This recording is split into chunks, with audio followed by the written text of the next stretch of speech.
This is the flame working studio. This torch is fired with natural gas, which pipes in from the city, and then oxygen. Whenever you use a torch, you always want to light the gas first and then introduce the oxygen to it, and that's where a lot of heat for the flame comes from. In flame working, you can really quickly heat and cool the glass that you work with, and since this is such a small scale, I find that it's really quite applicable to do mini sculpted pieces of art. What I'm going to make for you guys today is just this clear flower. So the glass that we purchase for flame working comes in rod or tube form.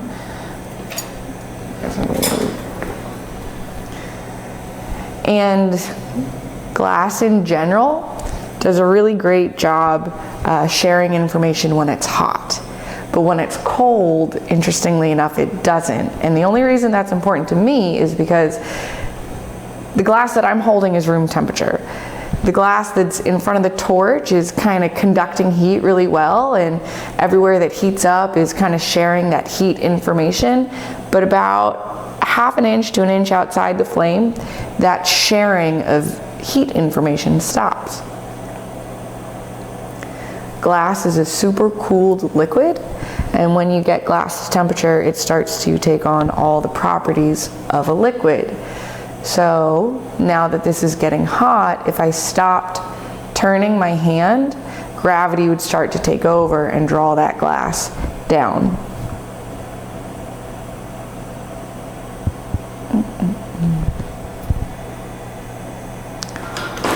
To make my flower, what I'm going to do is form a bunch of different petals individually, and then I will go back and spot heat it and connect the whole sculpture together at the end.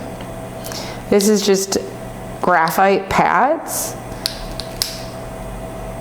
that I'm going to use to smush my glass.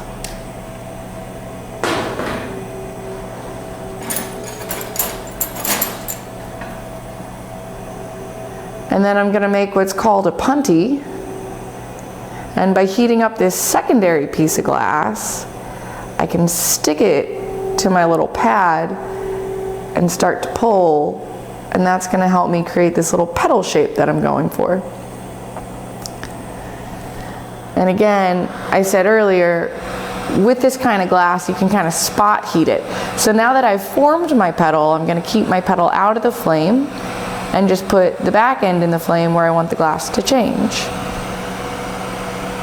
And so this is going to be one petal of my 5-petaled flower that I'm making, which I've made all my other petals already. So this will be the stem that I put it on. And a lot of this kind of work, it's like, can you pat your belly and rub your head at the same time? So my left and my right hand, I'm asking them to kind of do different things.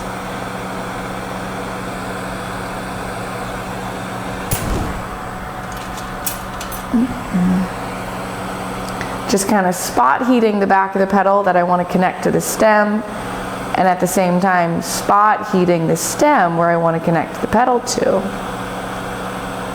It's important to keep the other parts of the glass out of the flame, or else they would start to change and fall because of gravity as well, just like that petal did there.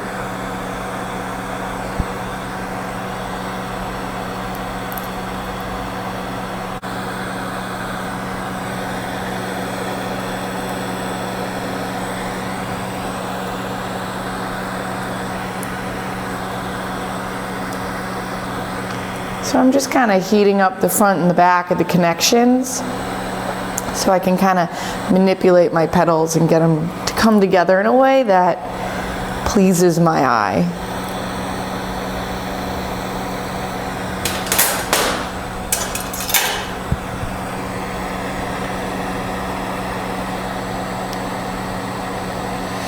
And if I introduce a little more oxygen to the flame, it kind of pinpoints that heat a little bit more.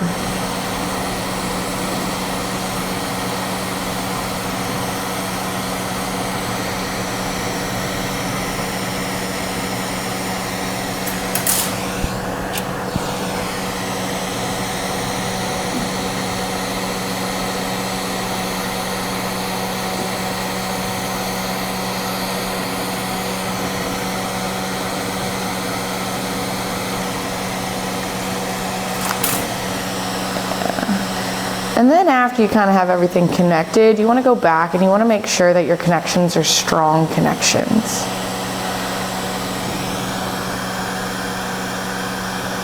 And so what I'm looking for is where the glass comes together, if it's a sharp, rigid edge, or if the glass is kind of softened and rounded and the whole thing looks a little bit more cohesive.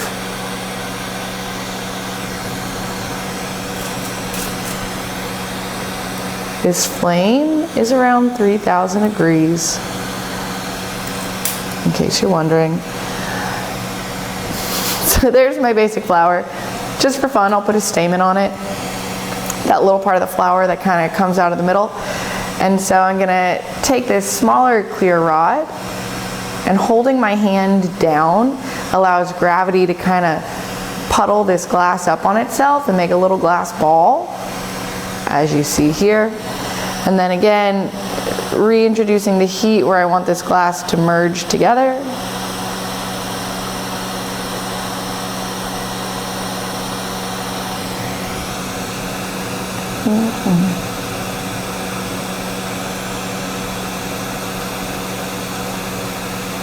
Hesitating just for a minute so that glass can cool down before I pull it away. Now that this flower's done, I'm gonna stick it in a kiln that's about 1050 degrees and anneal it, which is the process of allowing all the stress to leave the glass. So we've asked this glass to do a lot. We've flattened it, we've stretched it, we've married it with other pieces of glass, and when anybody goes through a lot of change, stress happens. So we're gonna give this a little vacation in the kiln and let it slowly cool down, and then it'll be done.